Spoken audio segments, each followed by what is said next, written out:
As someone who studies the web series field and sees a lot of new creations, old creations, and ongoing material, I've developed certain hopes for things that might appear on the scene someday. It's hard not to sit back sometimes and think about how awesome it would be to see somebody make this idea, or take a certain way of telling a story doing this. I'm still looking for the next Marble Hornets. I'm still looking around for really subversive takes on common YouTube channels, still keeping an eye out for a lot of things. But for one particular category, I don't have to wait anymore. Someone has finally done it, and I am so excited to talk about this. In June of 2016, I covered the full alternate reality game experience behind a very well-known creepypasta story, Ben Drowned, which incorporated footage of an apparently haunted version of The Legend of Zelda: Majora's Mask. Ben Drowned is the premier name in the haunted video game story field, and was popular enough that it inspired a lot of people to try taking on the same sort of concept. Take an old game from everyone's childhood, corrupt it with some evil force, and hope an audience likes it. Since covering Ben Drowned and exploring that part of the creative horror space online, I've wanted someone to make a truly original, entirely homebrewed version of the tale. No more big-name brands being adopted for the work. No haunted Zelda games, no haunted Mario, no Sonic.exe, none of that. Something 100% original that doesn't rely on any existing property, straight from the brain of the creator, with as much effort put into making it look like a real video game from years ago as possible. If you wanted to beat Ben Drowned, this was the only true way to do it. But it is a tall order. You'd have to either make the actual game in the story you wrote, which requires you to know game development, or pull off animation work that looks as close to a real game as possible, which, again, takes a lot of skill in a unique field. And then you'd have to sell it to an audience using all the right criteria that makes any other web series project work. It's not an easy feat, and I've always known that, but it didn't stop me from hoping that one day, somebody was going to meet the challenge and make this happen. And it's finally come to pass. One of my web series dreams has come true. Back in March of this year, Petscop arrived, meeting all the needs I had for a series to beat Ben Drowned. This thing is awesome. From its sheer quality and ability to draw an audience, it's already made a name for itself. While I was working on Night Vale and keeping an eye on Petscop, it gained attention through news articles from Kotaku, Blumhouse, and the AV Club. With over 125,000 views on its first video and over 24,000 subscribers as of this time, Petscop is the biggest web series to be covered on Night Vision. I don't know if this is going to break into the mainstream as much as Marble Hornets did, but Petscop is definitely on its way. I'm absolutely thrilled about this. I always want to see the web series medium grow and become well known, so this is a dream come true in more ways than one. But enough celebrating now. Let's get into what this thing is all about. Petscop is the story of a lost video game developed for the first PlayStation system in 1997 by the fictional company Garalina. It's precisely the kind of kid-friendly, rated E for everyone time waster that was produced by a lot of companies after the PlayStation really kicked off.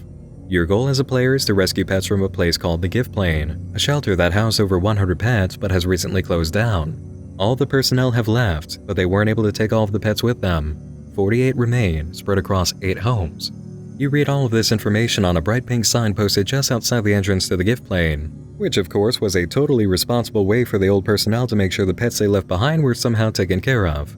Lucky for all of those pets, you're here, ready to save the day as the brightest, most upstanding example of a young, whatever you are. The first mystery in Petscop is what precisely the player character is actually supposed to be. It comes across as some kind of exotic pet all on its own. But this mystery, like so many others you'll find, will go unanswered for a while. If it's information you want out of Petscop, you're in a crowd of over 100,000 viewers who are not going to be satisfied that easily. After taking a brief look around the Gift Plane, our player character Paul finds the game isn't finished.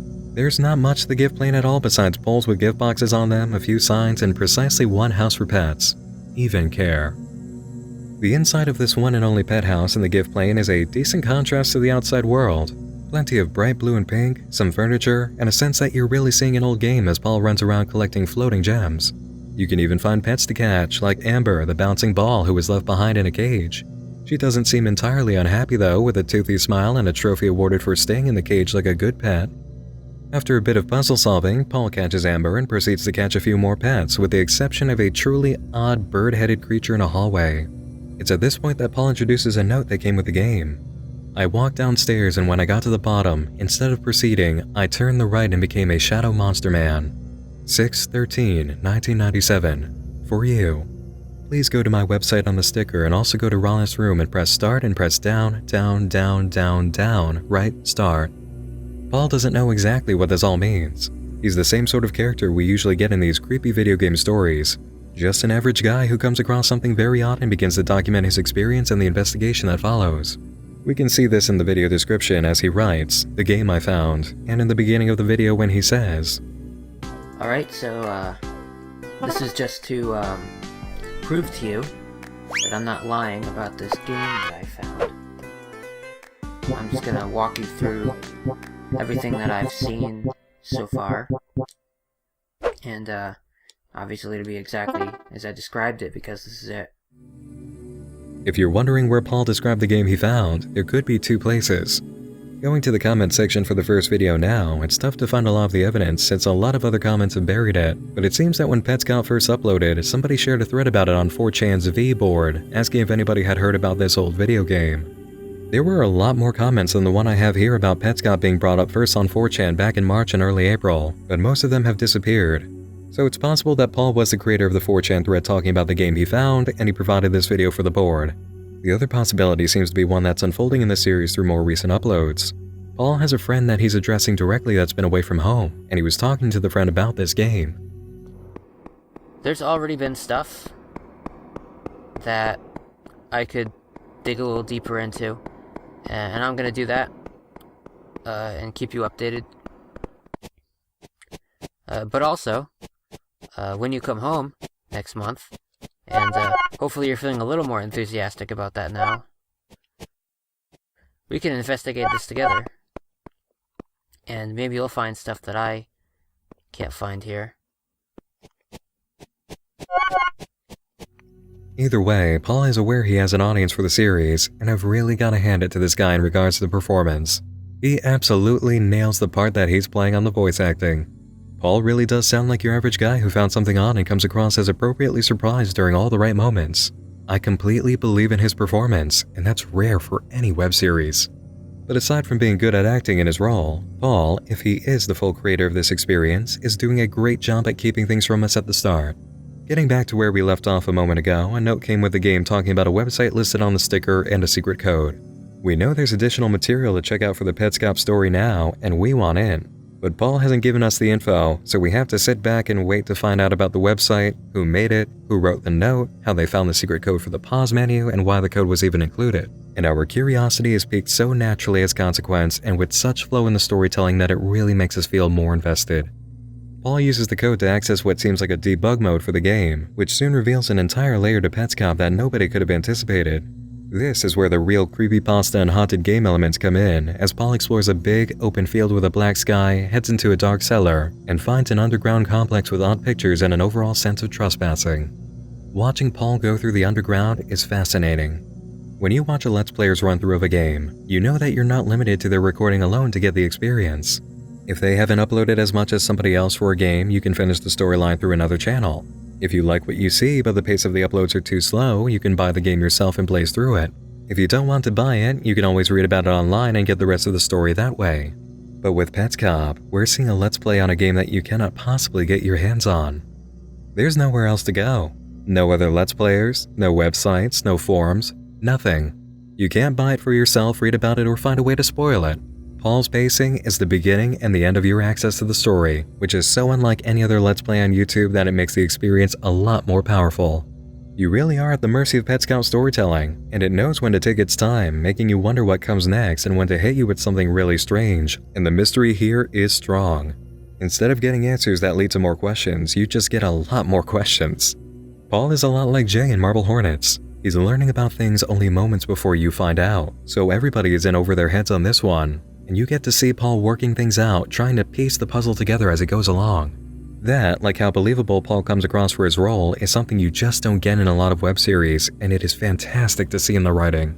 And speaking of writing, what's frustrating about Petscop is actually everything you should feel frustrated about during a mystery like this. Not knowing what's going on or what these odd and sometimes morbid things you see mean. An abandoned underground building, a talking statue, pictures of places built in the middle of a grassy void, codes with faces, a child's grave, an elevator to kids' bedrooms activated by paintings, a windmill in the middle of nowhere, a giant flower, and a girl with her face on fire. And that doesn't even cover everything in this early PlayStation era wonderland.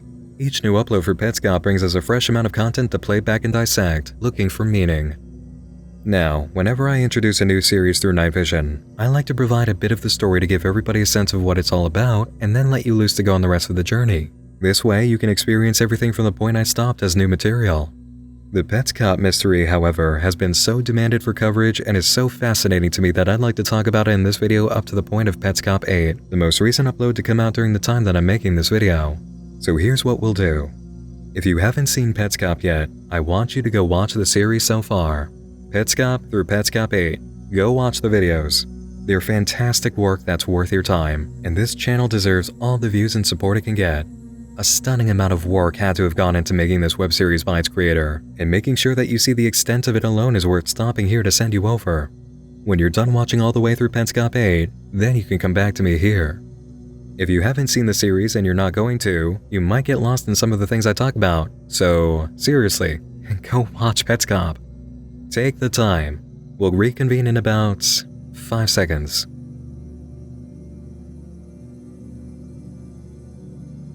Ready? Excellent. Let's talk about some of what you just saw and a little bit of what you may have already heard about what it might mean. People have already been going nuts over theories about Petscop. At least one theory in particular, the Candace Newmaker theory. Here's the short version of it for you. Candace Tiara Elmore was a girl put into foster care in early childhood and was adopted by Jean Elizabeth Newmaker, at which point her name became Candace Elizabeth Newmaker. She was a good child for a bit who eventually began acting out severely, resulting in a diagnosis of reactive attachment disorder. In order to treat her, Jean Elizabeth Newmaker brought Candace to Evergreen, Colorado in the year 2000 to undergo intense attachment therapy. Part of this therapy was a rebirthing practice that involved simulating the experience of birth.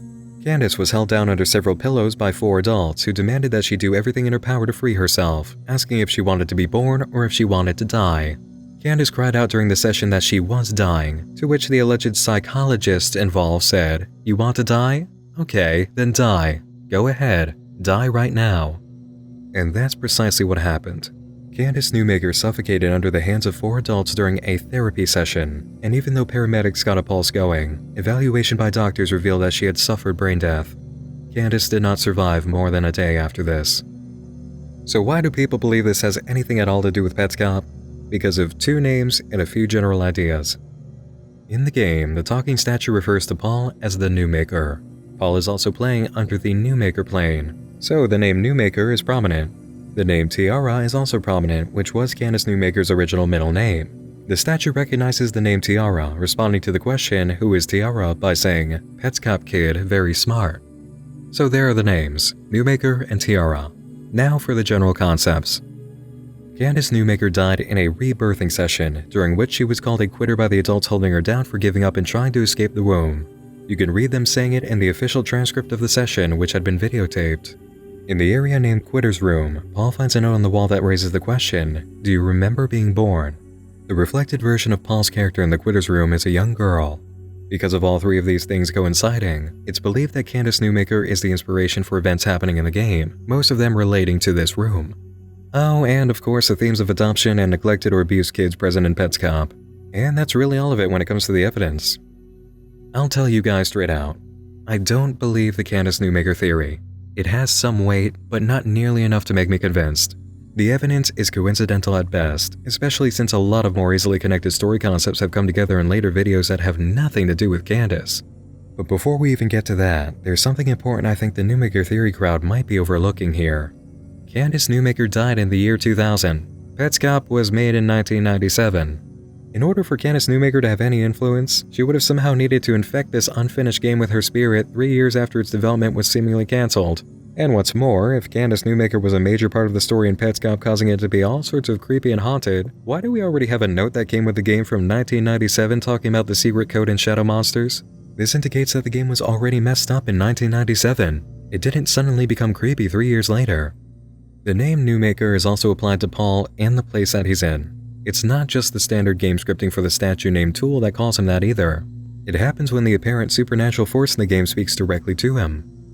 When you type Newmaker into Google, Candace Newmaker is the most relevant result, because that's just how things have turned out in the search rankings. But it's not like Jean Newmaker was the only person in the United States with that last name. It's not unique to her, and it can't be this immediate identifying marker. Newmaker is precisely the kind of abstract, creepy story moniker you would find characters using as a label for somebody who is meant to help out in a dark place. A Newmaker. Someone who makes new. Someone to inspire change, like Paul. It sounds powerful and mysterious. It sounds like something you'd find in a creepypasta story, which this basically is. Attaching the tiara thing to the Candace theory is also pretty flimsy evidence because it's just going by the old middle name of the girl. It's just not a strong enough connection to really count it in. Now, as for the Quitter's Room. Yes, when you look at this place while thinking about Candace Newmaker, the concept does seem kind of strong. But then, the idea of somebody remembering their birth and being a newmaker, someone who makes new, like someone who gives birth, is pretty related. There are themes of birth and renewal in Petscop, just as there are themes of adoption and what appears to be child abuse or neglect. And the linchpin for the Candace theory is her last name. This is really how that theory came together, and when people started drawing lines, they got excited, because that meant Petscop was about a girl who died horribly, and the more morbid you can be talking about dead kids for your horror story, the more excited people get. It's just kind of a rule of thumb. Look at, for example, Five Nights at Freddy's. Speaking of dead kids, how about a genuine full name we have in the series that actual focus seems to be on? Michael Hammond, who has a grave underground. Mike was a gift, it says, and provides us with lifespan dates. Michael also has a room that can be seen, although he's not around for obvious reasons brought up by the canvas outside. Mike is not inside right now. He is dead. In the room, we have a replica of the tool that can be spoken to in what appears to be a pair of tweezers. There are faces and glasses and a pattern on the floor. The only other room the canvas outside has a comment about so far is the one for a girl named Care, who was brought up earlier in a phone call that said Care left the room. Inside of Care's bedroom, we find another model of the tool statue and a box of crayons on the table. Care's room has a pattern of paintbrushes and daisies on the carpet. The video in which we see Care's bedroom is actually the first in which real connections can be made in Petscop. Before even getting around to the canvas and the bedrooms unlocked using face codes, we see Paul run by something very significant at the start of the recording. A series of statues or wall decorations spelling out the phrase, "Good grief and alas." Looking up the term "good grief and alas" will bring up a line in the story Daisy Head Maisie by Dr. Seuss. Daisy Head Maisie is precisely how it sounds. It's a story about a girl, Maisie, who has a daisy growing out of her head. We've just seen the image of a daisy in Care's bedroom, but guess where else we've seen it? In Petscop 2, when Paul enters the shed. There's a giant daisy in the middle of the floor, sprouting from the basement. Inside the basement, a girl, crouched at the flower's base, looking almost as if the daisy is coming out of her head. She's crying, hands covering her face, just as we saw in the code found on a wall earlier by Paul. NLM. When Paul goes upstairs, he's able to pull the petals off of the daisy, making it sink lower into the floor. With every other petal pulled, the screen turns just a bit red, as if he's done something bad or caused the flower pain. The final petal makes the screen red, meaning the flower disappeared on a bad note. Go downstairs, and you find the girl's face is on fire.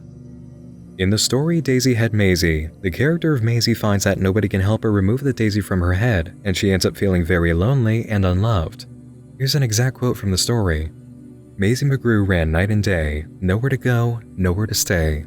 Because she was sure that everyone must have written her off in total disgust, over and over again in her head, these are the words that poor Maisie said. I can never go home. Nobody loves me. Nobody loves me. Nobody loves me. NLM. Now we know what the code stands for, and in the note left on the wall in Care's bedroom, we read about a very similar situation and the exact same phrase. A young person walks into your school building. They walk in with you. You're holding their hands. They come out crying into their hands because nobody will love them, not ever again. Nobody loves me. Now, how does the story of Daisy Head Maisie end? She realizes that there's a way to solve her ultimate issue of feeling as if nobody loves her by using an old childhood practice. He loves me not. Play it on the petals of a flower. Maisie pulls the petals off of the daisy growing out of her head, one by one, trying to determine if anybody loves her. When love is in doubt, the job of a daisy is try and find out. They love her not. They love her not. Don't worry, Maisie, they love you. Well, that's how it all happened. The thing went away, and Maisie McGrew is quite happy today. Except that's not what happened in Petscop. If the code for the petals is that we see nothing happen to the screen with a positive answer, they love her, then it means the red screen stands for they love her not. The very last petal, the true answer, is a red screen. The girl in the basement is not loved, and the answer causes her extreme pain. Nobody loves me. But who is the girl in the basement? From what we've gathered reading documents in the game, it seems to be Care who went missing. The name Care is always shown with yellow letters, and the phrase "nobody loves me" is printed in yellow. And of course, when we go to Care's bedroom, we find a carpet with a daisy pattern and the pack of crayons on the table, which also can be seen on a shelf in the shed where the daisy grows. And just in case you want a bit more evidence, the shed where the girl and her daisy can be found is marked with a face that has no eyebrows. Putting this face on the canvas outside the bedroom lets you into Care's room, where the note on the wall opens with this sentence: "Your wife says, Care isn't growing eyebrows." Petscop is quite a mystery box already, but I feel just from what we've been given so far, there is way more focus on elements that tie into the Dr. Seuss story Daisy had Maisie as the inspiration or metaphor we're supposed to examine relating to Care, the girl whose name keeps coming up. Even Michael Hammond has more legitimate focus than anything that relates to the Candace Newmaker theory. There also appears to be a connection between Care and Michael. When Paul puts Michael's face on the canvas without eyebrows, he's allowed into a bedroom with a very unique decoration. The room has a golden color, a wallpaper pattern with dogs on it, a blue car toy on the table, and a carpet with gift boxes like those we see in the gift planet on Mike's grave, and part of a street. There are stars as well, but stars are a pattern that occurs a lot in the bedrooms.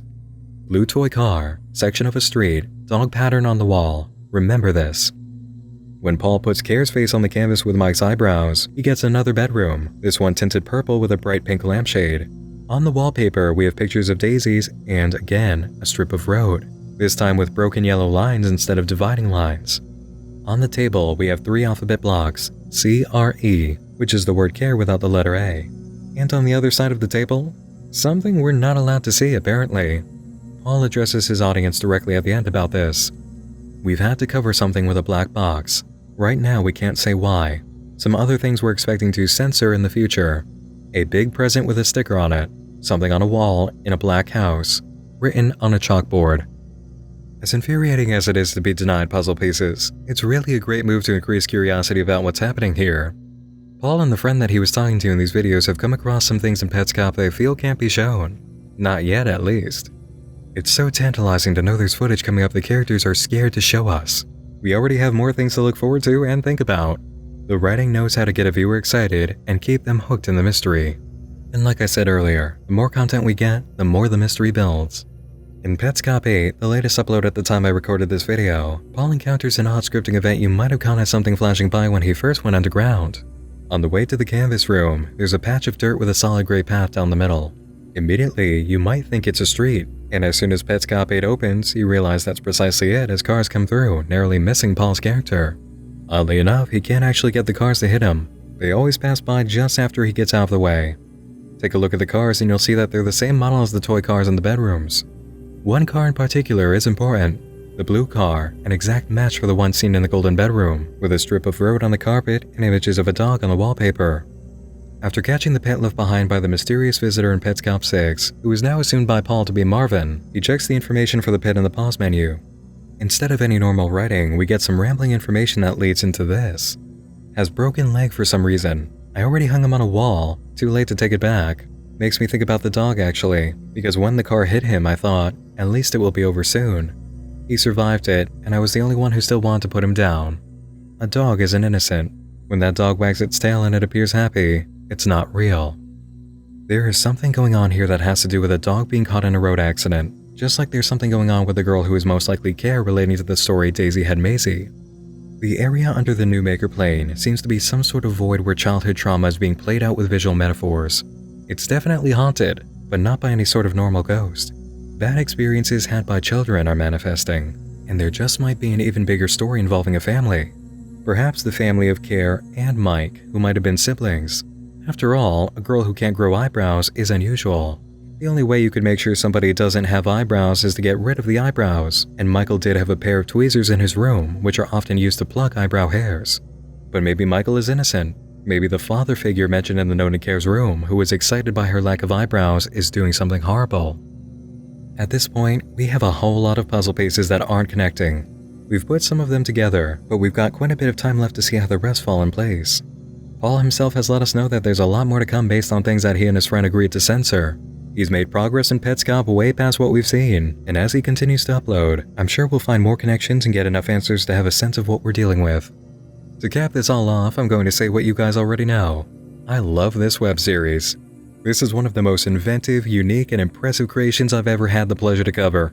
I cannot even fathom how much effort and time has gone into making Petscop, and I feel so lucky that somebody finally pulled this thing off.